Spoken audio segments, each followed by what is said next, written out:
अस्सलामुअलैकुम friends from all around the world. कैसे हैं आप सब लोग। वेलकम टू माय चैनल हिजामा नेचुरल हीलिंग। मेरे इस चैनल पे हम लोग हिजामा और हेल्थ से रिलेटेड कुछ इंपॉर्टेंट बातचीत करते हैं। आज का जो टॉपिक मैं आपके लिए लेकर आई हूँ that is a very important topic और इस पे जो है वो बात करना और डिस्कशन करना जो है बहुत ज़रूरी है। आज हम ब्लड क्लॉट्स के बारे में बात करेंगे। ब्लड क्लॉट्स क्या होते हैं जी? क्लम्प्स ऑफ ब्लड को ब्लड क्लॉट्स कहा जाता है। नॉर्मली अगर बात की जाए तो ब्लड क्लॉट्स जो हैं they are healthy, they are life saving. उसकी रीज़न ये है कि जब कभी आप गिरते हैं, आपको चोट लगती है या कहीं कट लगता है, तो आपने कभी नोट किया होगा कि 1-2 सेकंड के बाद खून का जो आना है वो बंद होना शुरू हो जाता है। आहिस्ता आहिस्ता खून जो है वो आपका रुकना शुरू हो जाता है। उसकी रीज़न ये होती है कि हमारा जो ब्लड है उसके अंदर प्लेटलेट्स होते हैं। ब्लड जो है वो इसकी फॉर्मेशन 4 चीज़ों से होती है: red blood cells, white blood cells, platelets and plasma.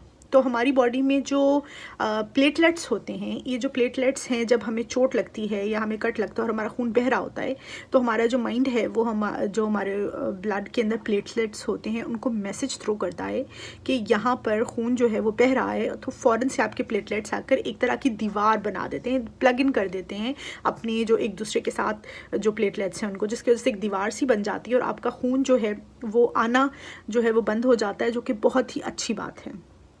लेकिन समटाइम्स ये जो ब्लड क्लॉट्स हैं ये आपके बॉडी के कई दूसरे जो ऑर्गन्स हैं और पार्ट्स हैं उसमें भी विदाउट एनी रीज़न बनना शुरू हो जाते हैं। अब उसके कॉजेज़ क्या क्या हैं, उसमें से सबसे इम्पॉर्टेंट कॉज ये है कि आपके खून का गाढ़ा हो जाना, या फिर आप कोई ऐसी मेडिकेशंस इस्तेमाल करते हैं जिसकी वजह से आपके जो ब्लड क्लॉट्स हैं वो आपका खून गाढ़ा हो रहा है और आपके ब्लड जो है उसकी जो रवानगी है, जो फ्लो है, वो उतने अच्छे तरीके से नहीं हो पा रहा। या फिर जो है वो कोलेस्ट्रॉल प्लेग इसको बोलते हैं कि आपकी जो आर्टरीज़ हैं उसमें डिफरेंट जो है वो क्लॉटिंग होना शुरू हो जाती है, जिसकी वजह से खून प्रॉपर्ली ट्रेवल नहीं करता। इसके अलावा आप जो है बहुत ज़्यादा मूवमेंट जब नहीं करते, उसकी वजह से भी आपको ब्लड क्लॉट्स है उसके प्रॉब्लम्स हो सकते हैं।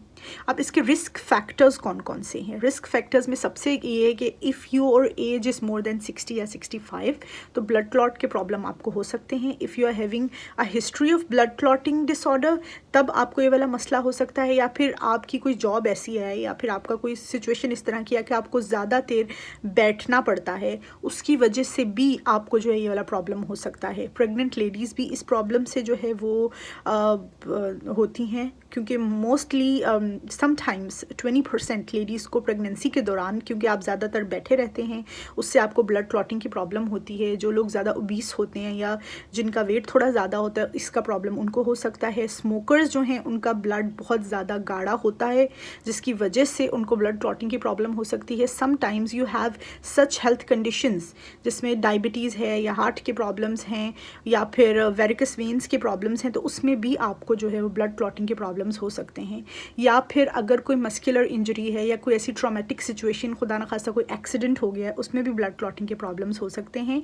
ब्लड क्लॉट्स जो हैं there are different types of that. सबसे पहला जो और इम्पॉर्टेंट और सबसे कॉमन टाइप है वो डीप वेन थ्रोम्बोसिस है, जो कि आपकी जो लेग्स है उस पर क्लॉट बन जाता है। दूसरा जो है वो लंग्स में होता है, जिसको पल्मोनरी एम्बोलिज्म कहते हैं, PE।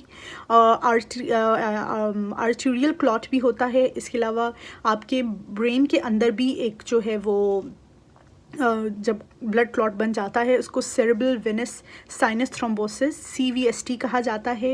एब्डोमिनल ब्लड क्लॉट भी होता है, जो कि आपके स्टमक के एरिया में होता है। किडनी के पास भी जो है वो किडनी में भी ये ब्लड क्लॉट्स जनरेट या डेवलप हो सकते हैं। अब इनके सिम्टम्स किस तरह के होते हैं?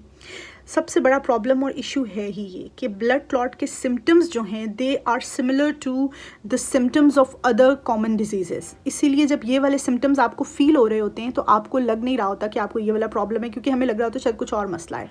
क्योंकि अगर आपको एब्डोमिनल ब्लड क्लॉट का प्रॉब्लम है, उसमें आपको एब्डोमिनल पेन होगी, वॉमिटिंग, नोजिया, ब्लोटिंग, इस तरह के प्रॉब्लम्स होंगे। अगर आपको बाजू या टांग पे लेग्स में जैसे डीप वेन थ्रोम्बोसिस का मैंने भी जिक्र किया वो है, उसमें आपकी जो बॉडी का वाला पार्ट है उसमें रेडनेस हो जाती है, वो एरिया बहुत पेनफुल हो जाता है, स्वोलन वेन्स आपकी हो जाती हैं। अगर लंग्स में हो पल्मोनरी एम्बोलिज्म पीई जिसका जिक्र किया गया, उसमें ब्लड प्रेशर आपका लो हो जाता है, चेस्ट पेन स्टार्ट हो जाती है, एंग्जाइटी होती है।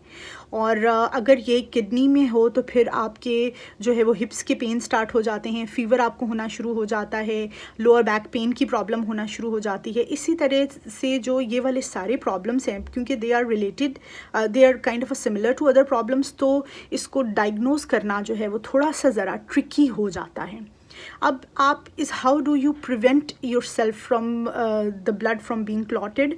उसके लिए फ़िज़िकल एक्सरसाइजेस बहुत ज़रूरी हैं, जिसमें स्विमिंग, रनिंग, जॉगिंग आता है। इफ़ यू आर ओबीस, आपको अपना जो हेल्थ का जो वेट है उसको मेंटेन करना बहुत ज़रूरी है। पानी पीना बहुत ज़रूरी है। अगर आपकी बॉडी डिहाइड्रेटेड है तो आपको जो ये प्रॉब्लम है ब्लड क्लॉटिंग का, ये हो सकता है। हमारा जो खून है that is 90% made up of water, और अगर वाटर की कमी होगी तो खून गाढ़ा होगा। और जो लोग स्मोक करते हैं उनको स्मोकिंग से जो है वो परहेज़ करना चाहिए, क्योंकि ये जो सिगरेट्स हैं उनके केमिकल्स आपके खून को गाढ़ा करते हैं। मूव करना बहुत ज़रूरी है। अगर आपकी कोई जॉब इस तरह की है जिसकी वजह से आप ज़्यादातर डेस्क पे बैठे रहते हैं, तो 2-3 घंटे के बाद उठें, थोड़ा मूव करें अपनी बॉडी को, ये सब करना बहुत ज़रूरी है।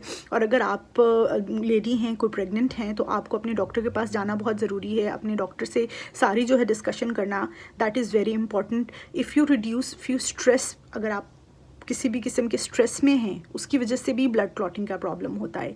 आपकी नींद का प्रॉपर होना बहुत ज़रूरी है। मोस्ट इम्पॉर्टेंटली आपकी डाइट का बेहतरीन होना बहुत ही ज़्यादा ज़रूरी है। कुछ ऐसे डाइटरी आइटम्स हैं जो कि ब्लड क्लॉटिंग को प्रिवेंट करने में बहुत हद तक आपकी मदद करते हैं, जिसमें सबसे पहली टर्मरिक है, हल्दी। ये एंटी इन्फ्लेमेटरी जो है वो एजेंट है, और it helps with the formation of clots in your body. Ginger और जो गार्लिक है that is also very good. आप ज़्यादा तादाद में जिंजर और गार्लिक इस्तेमाल कीजिए। विटामिन ई से रिलेटेड जितनी भी चीज़ें हैं, जैसे कि आलमंड्स हैं, सनफ्लावर सीड्स हैं, डेयरी प्रोडक्ट्स हैं, ये सब बहुत अच्छी हैं। फ्रूट्स जो हैं उनमें blueberries, cherries, cranberries, tangerines, prunes और ऑरेंजेस, रेजिन्स, स्ट्रॉबेरीज़, ये सब चीज़ें जो हैं, ये सारे फ्रूट्स आपकी ब्लड थिनिंग में बहुत हद तक मदद करते हैं। Flax seeds, chia seeds are very good. Cayenne pepper जो है, cayenne pepper, that is also very good for that is in fact it is called a natural blood thinner. Cinnamon is also very nice. आप अपनी T में या अपने different drinks में cinnamon भी डाल सकते हैं। अब बात आती है ब्लड क्लॉटिंग की ट्रीटमेंट की। कैसे, कौन कौन से ट्रीटमेंट हैं जिसके through you can help your self, और आप अपनी जो ब्लड क्लॉटिंग है उसको दूर कर सकते हैं। सबसे पहले तो मेडिकेशन है। ब्लड थिनर मेडिकेशंस मार्केट में बहुत सारी हैं, जिसकी वजह से स्पेशली वो लोग जो हार्ट के मरीज़ हैं, जिनको हार्ट का प्रॉब्लम है, उनको doctor regularly blood thinning medicine जो है वो देते हैं।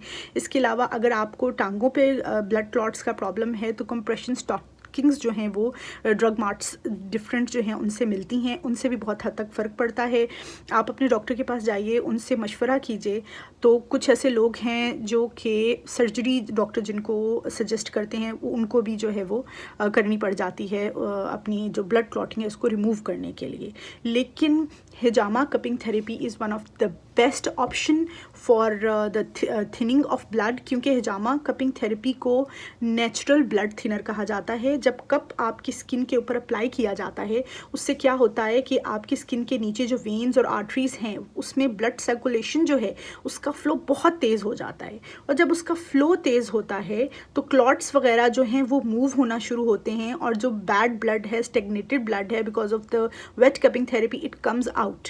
उसका आपको बहुत ज़्यादा फ़ायदा होता है कि जिन लोगों को ब्लड क्लॉट्स का प्रॉब्लम हो या जिनके खून के गाढ़े का मसला है, आप रेगुलरली हिजामा कपिंग थेरेपी करवाइए। स्पेशली जो सुन्ना पॉइंट्स हैं उन पे कपिंग थेरेपी आप ज़रूर करवाइए। उसकी वजह से आपके बहुत सारे प्रॉब्लम्स और मसले इंशाल्लाह जो है वो ना सिर्फ ब्लड क्लॉटिंग का इशू, बिसाइड्स ब्लड क्लॉटिंग और भी बहुत सारे ऐसे प्रॉब्लम्स जो हैं वो इंशाल्लाह हल हो सकते हैं। हिजामा कपिंग थेरेपी जो है उससे आपकी डिटॉक्सिफिकेशन, ऑक्सीजनेशन, ये सारे प्रॉब्लम्स जो हैं वो आपके हल होते हैं। उससे क्या होता है कि आपका ब्लड सर्कुलेशन बहुत तेज़ हो रही है, इट प्रमोट्स ब्लड सर्कुलेशन, और जब ब्लड सर्कुलेशन प्रमोट होती है आपका जो थिक ब्लड है इट कम्स आउट, आपकी जो ब्लड स्ट्रीम है वो बहुत तेज़ी से ट्रैवल करती है और उसके बहुत सारे जो है वो फ़ायदे आपको लेटर ऑन जो है वो नज़र आते हैं। तो अगर आपको ब्लड क्लॉटिंग का प्रॉब्लम है या फिर आपको लग रहा है कि आपका ब्लड बहुत थिक हो रहा है, अपनी डाइट बेहतरीन कीजिए, अपनी जो एक्सरसाइज है उसको बेहतरीन कीजिए,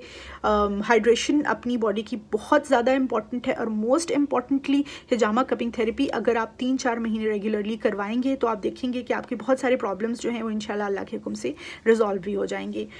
ब्लड क्लॉट से रिलेटेड एक जो है वो आर्टिकल भी लिखा है मैंने बहुत डिटेल में, उसका लिंक भी मैं नीचे डिस्क्रिप्शन में दूंगी। आपसे रिक्वेस्ट है कि आप उसको भी ज़रूर पढ़िएगा, उससे भी आपको बहुत सारी जो है चीज़ें डिटेल में, अगर मैं कोई पॉइंट मैंने छोड़ दिया है तो वो डिटेल में मैंने उसमें लिखा है, इंशाल्लाह आपको जो है वो उससे भी फ़ायदा होगा। तो thank you so much for listening to my video, for subscribing my channel. जज़ाकल्लाह खैर। अल्लाह हाफिज़।